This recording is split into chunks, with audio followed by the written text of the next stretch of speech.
அம்மா ஐயனாரே, இவ்வளவு பெரிய கல்லை எத்தனை முறை தூக்குவது?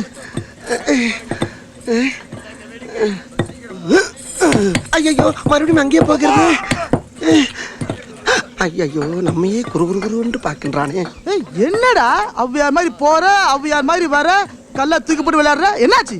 அநேகமாக டங்குவார் அந்து விட்டதென்றே நினைக்கின்றேன். அந்துருச்சா? ஒழுங்கா வேலை செய்யலனா மிச்சம் மீதி அந்துரும். போய் மறுபடியும் அந்த கல்ல தூக்கி மேல போடு. ஆகட்டுங்க, ஆகட்டும். நில்லுங்கள், அங்கு யாரையும் விடக்கூடாது என்பது அரசாங்க உத்தரவு. தயவு செய்து தடுக்காதீர்கள். என் மகனை பார்த்துவிட்டு நாங்கள் சென்று விடுவோம். சொல்வதை கேளுங்கள் பெரியவரே. பாவம், அவர் என்ன பாடுபடுகிறாரோ. அழாதே அம்மா, புலிகேசி மன்னரை சந்தித்து நேரில் முறையிடுவோம். இந்த தங்க கிணறு தொடங்கி வச்சதுக்கு என் புத்தியை செருப்பால் அடிக்கணும். தொடங்கி வச்ச ராஜாவே நோண்டி நொங்கு எடுக்கிறானுங்களே, நான் என்ன செய்வேன்? அம்மா முடியல.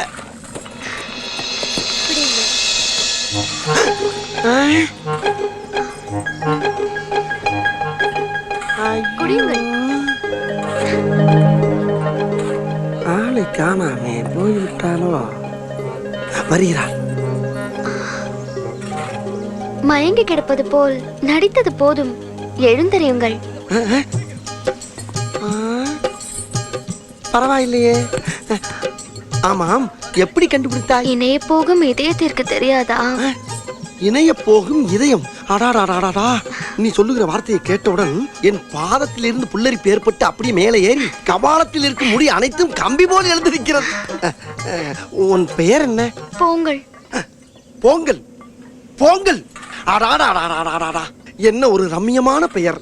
உன் பெயரை உச்சரிக்கும் பொழுதே என் வாய் சர்க்கரை பொங்கல் போல் இனிக்கிறது. ஆமா, பொங்கல். நான் உங்களை போங்கல் என்றேன். அந்த பொங்கலா? சரி, உன் பெயர் தான் என்ன? என் பெயர் சூலாயினி. சூலாயினி, இதுவும் மாலை சுண்டி இழுக்கும் பெயர் தான். அப்புறம் போதும் ஐயா. சரி, கொய்யா சாப்பிடுறீங்களா? கொய்யா? நீ சொல்வது மெய்யா? இதோ இதோ இதோ. பிடிச்சிட்டல்ல.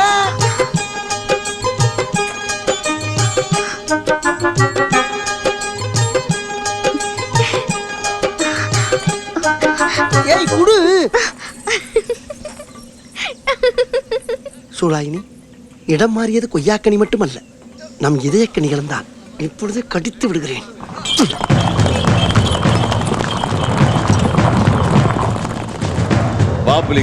வாருங்கள் மாமா, வாருங்கள். உனக்காகத்தான் காத்து கொண்டிருந்தேன். ஊரில் இருந்து எப்போது வந்தீர்கள் மாமா? இப்போதுதான்.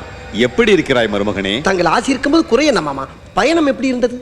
நன்றாக அமைந்தது. ஆங்கிலேயர்கள் உன்னை வெகுவாக விசாரித்தார்கள். அவர்களுக்கு நாம் தானே முக்கியம்.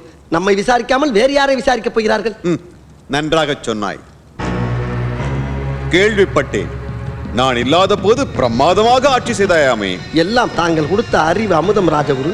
இருந்தாலும் அதீத மாற்றம் தான். மாற்றம் ஒன்றுதானே உலகில் மாற்றமே இல்லாதது. சந்திடை வெளியில் கீதையும் படித்து விட்டாயா? கண்ணனாக வாழ்பவனுக்கு கீதை எதற்கு? பலே பலே. அப்படி என்றால் சல்லாக வாழ்பவன் குரானையும் இயேசுவாக வாழ்பவன் பைபிளையும் வழிதொடர வேண்டாம். போங்கள் மாமா. மாமா, வழி தொடர்வது வேறு, வாழ்ந்து காட்டுவது என்பது வேறு. எப்படி என் லாபகமான சிந்தனை. சபாஷ். நீ செய்து வரும் மாற்றங்களை பற்றியெல்லாம் கேள்விப்பட்டேன். புத்தனை போல் ஒரு புதிய பாதையை தொடங்கிவிட்டாய். எல்லாம் நீங்கள் இருக்கும் தைரியம்தான் மாமா. ஒரு மகா சக்கரவர்த்தியாக நேற்று அதிகாலை எனக்கு இன்னொரு ஞானமும் தோன்றியது. என்ன? வெறும் புத்தனாக இருந்தால் இந்த காலத்தில் நம்மை அழித்து விடுவார்கள். எனவே உக்கிரமான புத்தனாக இருக்க வேண்டும்.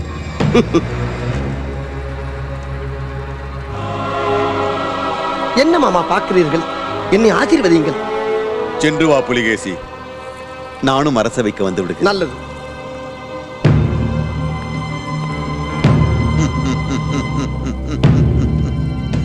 பாதியில் உக்கிரமாய் மாறுவதற்கும் பிறக்கும் போதே உக்கிரமாய் பிறப்பதற்கும் நிறைய வித்தியாசங்கள் உண்டு. புலிகேசி, நான் உன் மாமன், மாற்றங்களை விரும்பாத மாமன்.